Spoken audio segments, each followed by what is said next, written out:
So today I want to do a follow-up on my review of the Sony A7 II in 2020.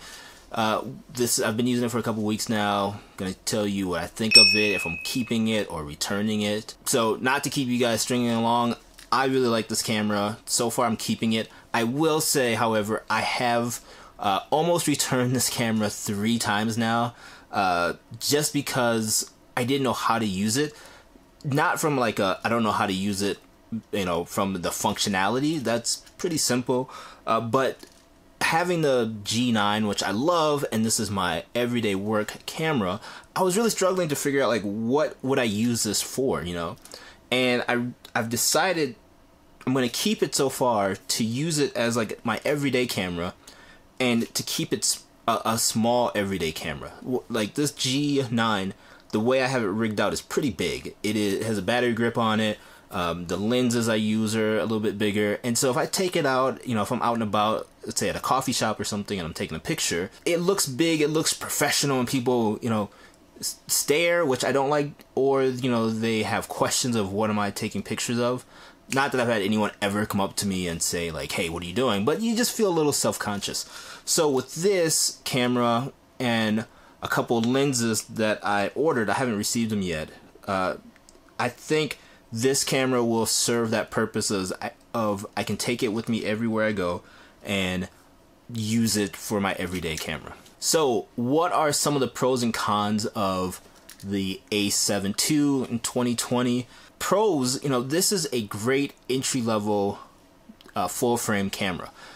It is 5 years old, or even 6 years old, I can't remember, but it's an older camera, so it's not brand new, but you're getting a ton of features that some cameras don't even have right now. It has a headphone jack, it has mic input, you can do, get a monitor and record your video, like see what you're recording since the screen doesn't flip around. One of the other cons that I like about this camera is it makes me slow down and figure out what I'm taking a picture of. The G9, which I love, has blazing fast autofocus. It has eye detect, face detect, right? So it can do all these crazy, really cool things. But when I'm taking pictures with this, I really do have to think about, okay, where am I placing the focal distance, the focus on here? It does have face detect, which works pretty well. But if I'm just shooting, at, little kids, like I have a couple of nephews, if I'm shooting pictures of them, they don't really sit still. Anyone who has kids knows that. So having something, having this that makes me slow down and really focus on taking pictures, focus on taking good pictures. Even if we're just out and about and I'm walking around, it really makes me focus on slowing down and just being a better photographer. So I really do like that about this camera. The other thing that's pretty incredible is the kit lens is very good. It is a really good kit lens. However, what I really love about this camera is there are tons of lenses that you can get that work with the camera natively, but you can even get like Canon lenses and convert them over to work with the Sony body, and you can still get autofocus for some of them. So that's really nice. So you have a wider range of lenses you can get. However, you can still get tack sharp pictures with, of the right lens. But even with this kit lens, I'm able to get really good pictures, as you see here. Another feature I like about this camera is it is pretty small. Like I said, compared to the G9 that I'm using, that thing is massive compared to this full frame camera. And the lenses, the 2 lenses I'm going to do a different video on that, but the 2 lenses I picked up, they're they're pancake lenses. So compared to a camera with a battery grip and a big lens on it, again, you stand out, and having such a small camera that's still full frame, if you want to get into that world, is pretty nice. So when it came out, this was a great video camera, but now in 2020, it does shoot 1080p, so you're not going to be able to do like 4K. However, I don't really do a ton of 4K.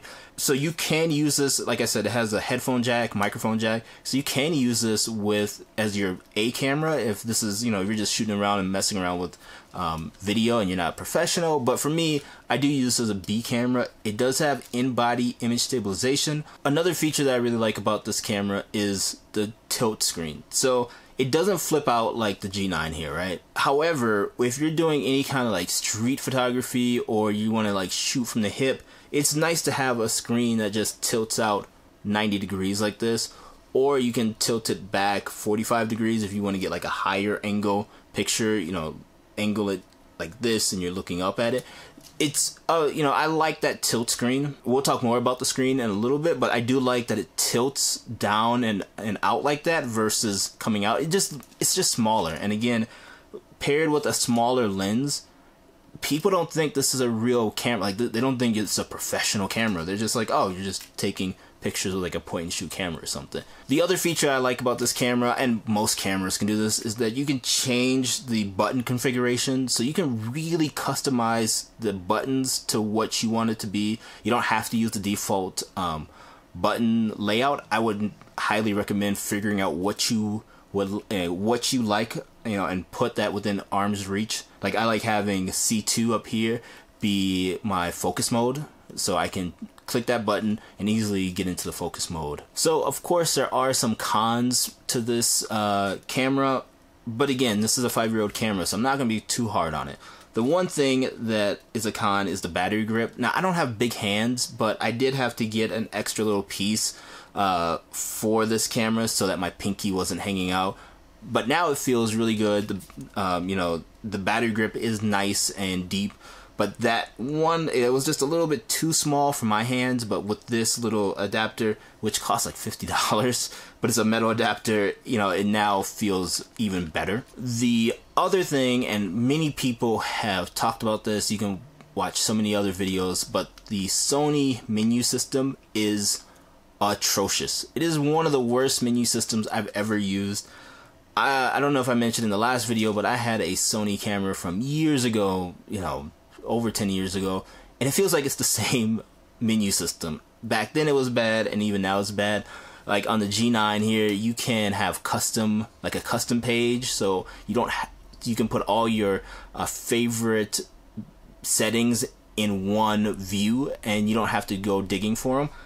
I wish Sony would do something like that. It's literally a software update. Like, they could change it across their line of cameras, especially in like professional cameras. You would hope they would do something like that, but it isn't. And you know, I'm not gonna drag on about the menu system, but it's pretty bad. Another thing that drives me nuts is the screen is not a touchscreen.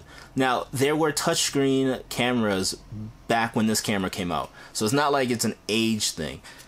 They just don't have touchscreen, which is insane. Even for a camera 5 years old, at least, you know, be able to change menus or touch the focus, something. Like, it would make focusing so much better if you could just, you know, compose your picture and touch where you want it to focus and then take a shot.